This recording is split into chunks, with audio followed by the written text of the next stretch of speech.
Welcome back to my channel Swapnapran ব্লগে তোমাদের সবাইকে অনেক অনেক স্বাগত, অনেক অনেক ভালোবাসা জানিয়ে আজকে ব্লগটা স্টার্ট করছি। তো আমি ঘুম থেকে উঠেছি অনেকক্ষণ, তোমরা তো সবাই কালকে তোমাদেরকে আমি বলেছিলাম।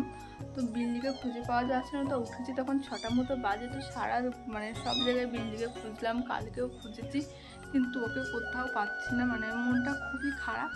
তো এখন বাচ্চাগুলো একইভাবে ডাকছে, তোমরা হয়তো শুনতে পাচ্ছ। তো বাচ্চাগুলোকে রাত্রিরে উঠে উঠে দুধ খাওয়াচ্ছিলাম, আমার বাচ্চাগুলো সারা রাত ডাকছিল, বুঝতে পারছি না বাচ্চাগুলোকে আমি আদৌ বাঁচাতে পারবো কিনা। তো সেই জন্য মনটা খুবই খারাপ। তো চলো আজকের দিনটা শুরু করা যাক, তো সেটা দেখতে।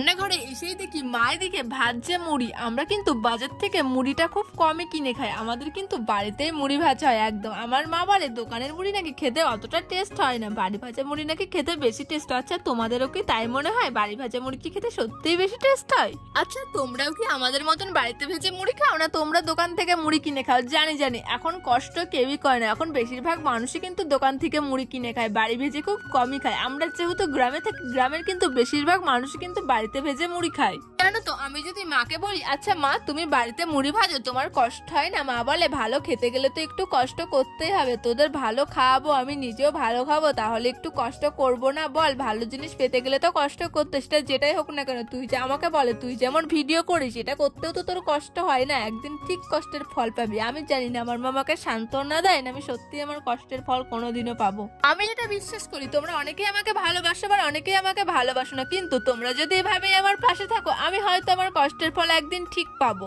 মা মুড়ি ভাজছিল আর আমি এদিকে মুড়িটা চালছিলাম আর ঢপের ভিতরে ভরছিলাম। কেন বলো তো? কারণ মুড়িটা তাড়াতাড়ি না চেলে তুললে গরম করার মুড়িটা কিন্তু নরম হয়ে যায়। আজকে পড়ছিল ঝিরিঝিরি একটু বৃষ্টি, তাহলে নরম তো হবে, এটাই স্বাভাবিক। সেই জন্য সেই মতন আমিও তাড়াতাড়ি লেগে পড়েছি কাজে।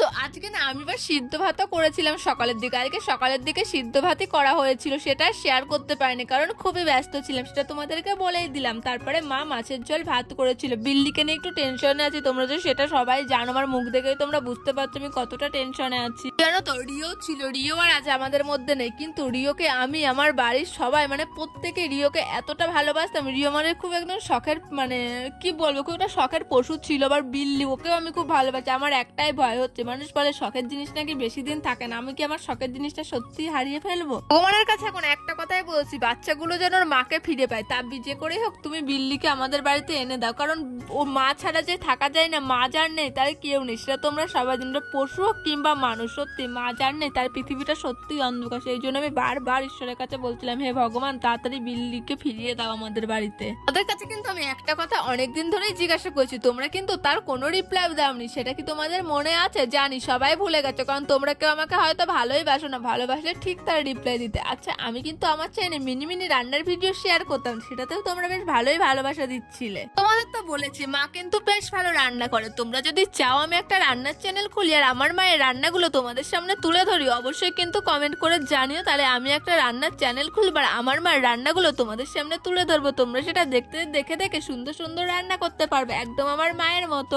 সারাদিনটা আমার খুবই খারাপ কেটেছে, তবুও তোমাদের সামনে গল্প করলে সত্যিই না আমার মনটা অনেক ভালো হয়ে যায়, কারণ আমি জানি আমার ভালো থাকা খারাপ থাকা সবটাই কিন্তু তোমাদের নিয়ে। আমি আমার জীবনের সবটা তোমাদের সাথে শেয়ার করতে চাই, আমার ভালো থাকাটাও আমি তোমাদের সামনে তুলে ধরতে চাই, আমার খারাপ থাকাটাও। তাই আমি যেভাবেই থাকি না কেন সেটা সবার আগে কিন্তু আমি তোমাদেরকে বলি। নিয়ে এত কিছু বললে এবার অনেকেই বলবে একটা বিড়ালকে নিয়ে তো আদিক্ষেতা করার কি আছে, প্লিজ তোমরা এমন মন্তব্য করো না।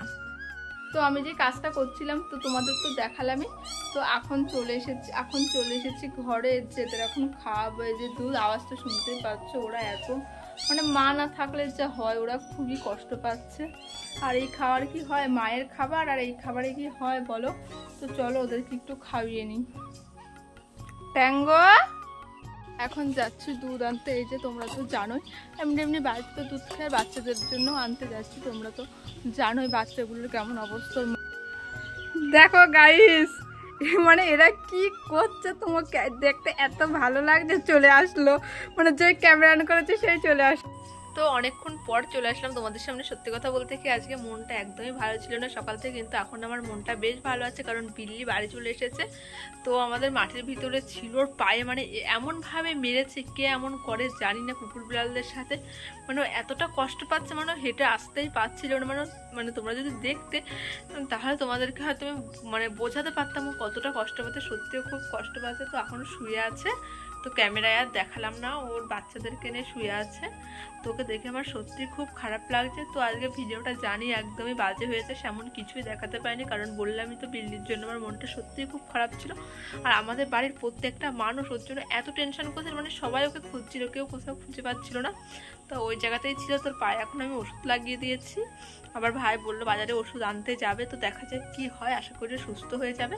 তো কেমন কিছু খাচ্ছে, ওনার দুধ নিয়ে আসলাম, তোমাদের তো দেখালে, আমি তো দুধ দিলাম, ও দুধটাও খাচ্ছে না। তো দেখি কেমন কি থাকে ও, তারপরে না হয় ডাক্তারের কাছে নিয়ে যাবো, আগে বলে ওষুধটা নিয়ে আসি। তো আজকের ভিডিওটা আমি এখানেই শেষ করলাম। যদি আমার ভিডিওটি তোমাদের ভালো লাগে অবশ্যই একটা লাইক করে আমার চ্যানেলটি সাবস্ক্রাইব করে সবাই আমার পাশে থেকো। আর যদি ফেসবুক থেকে দেখো অবশ্যই আমার পেজটি ফলো করে দিও। তাহলে আবার দেখা হচ্ছে কাল সকাল থেকে। আজকের মতন টাটা।